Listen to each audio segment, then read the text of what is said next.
ರಾಜ್ಯದಲ್ಲಿ ರಂಗೇರ್ತಾ ಇದೆ ರಾಜ್ಯಸಭೆ ಪರಿಷತ್ ಚುನಾವಣಾ ಫೈಟ್. ನಾಮಿನೇಷನ್ಗೆ ನಾಳೆನೇ ಕೊನೆ ದಿನ. ಆದರೆ ಮೈತ್ರಿ ಟಿಕೆಟ್ ಯಾರಿಗೆ ಅನ್ನೋದು ಇನ್ನೂ ಉತ್ತರ ಸಿಕ್ಕಿಲ್ಲ. ಯಾವುದೇ ಕ್ಷಣದಲ್ಲಿ ಮೈತ್ರಿ ಅಭ್ಯರ್ಥಿಗಳ ಘೋಷಣೆಯಾಗುವಂತಹ ಸಾಧ್ಯತೆ ಇದೆ. ರಾಜ್ಯಸಭೆ ಟಿಕೆಟ್ ರೇಸ್ನಲ್ಲಿ ಸದ್ಯಕ್ಕೆ ಮೂವರ ಹೆಸರು ಮುಂಚೂಣಿಯಲ್ಲಿದೆ. ಯಾವುದೇ ಕ್ಷಣದಲ್ಲಿ ಮೈತ್ರಿ ಅಭ್ಯರ್ಥಿಗಳ ಹೆಸರು ಘೋಷಣೆಯಾಗಬಹುದು.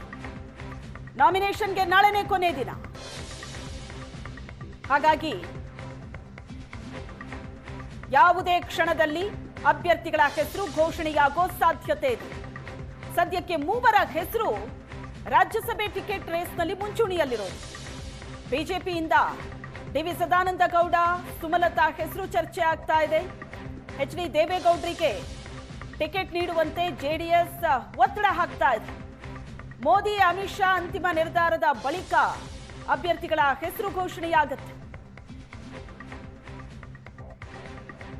ಕುತೂಹಲವನ್ನ ಹೆಚ್ಚಿಸ್ತಾ ಇದೆ ಬಿಜೆಪಿ ಜೆಡಿಎಸ್ ಮೇಲ್ಮನೆ ಟಿಕೆಟ್ ಚದುರಂಗ.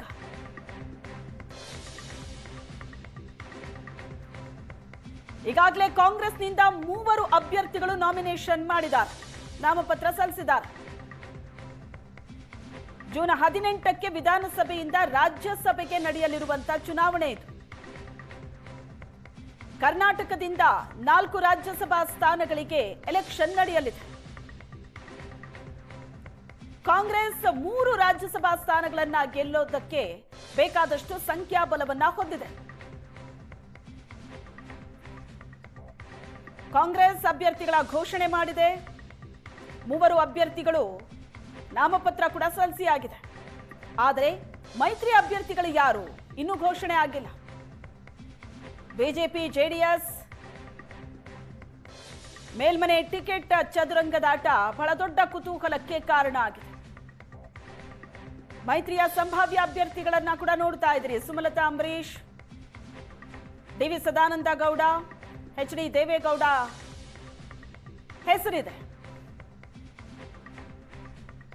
ಫೈನಲಿ ಹೈಕಮಾಂಡ್ ಯಾರ ಹೆಸರನ್ನ ಅಂತಿಮ ಮಾಡತ್ತೆ ಅನ್ನೋದನ್ನ ಕಾದು ನೋಡಬೇಕು. ಪರಿಷತ್ ಟಿಕೆಟ್ ಫೈಟ್ ನಡೀತಾ ಇದೆ. ಅದರ ಜೊತೆಗೆ ರಾಜ್ಯಸಭೆಗೆ ಯಾರ ಹೆಸರು ಫೈನಲ್ ಆಗುತ್ತೆ. ಸದ್ಯಕ್ಕೆ ಸುಮಲತಾ ಅವರ ಹೆಸರು ಕೂಡ ಚರ್ಚೆ ಆಗ್ತಾ ಇದೆ. ಡಿ.ವಿ. ಸದಾನಂದ ಗೌಡ ಅವರ ಹೆಸರು ಕೂಡ ಚರ್ಚೆ ಆಗ್ತಾ ಇದೆ. ನಾಮಿನೇಷನ್ಗೆ ನಾಳೆನೇ ಕೊನೆ ದಿನ. ನಾಮಪತ್ರ ಸಲ್ಲಿಕೆ ಮಾಡೋದಕ್ಕೆ ಜೂನ್ 8 ಕೊನೆ ದಿನ ಆಗಿದೆ. ಜೂನ್ 18ಕ್ಕೆ ರಾಜ್ಯಸಭೆಗೆ ಚುನಾವಣೆ ನಡೆಯುತ್ತೆ.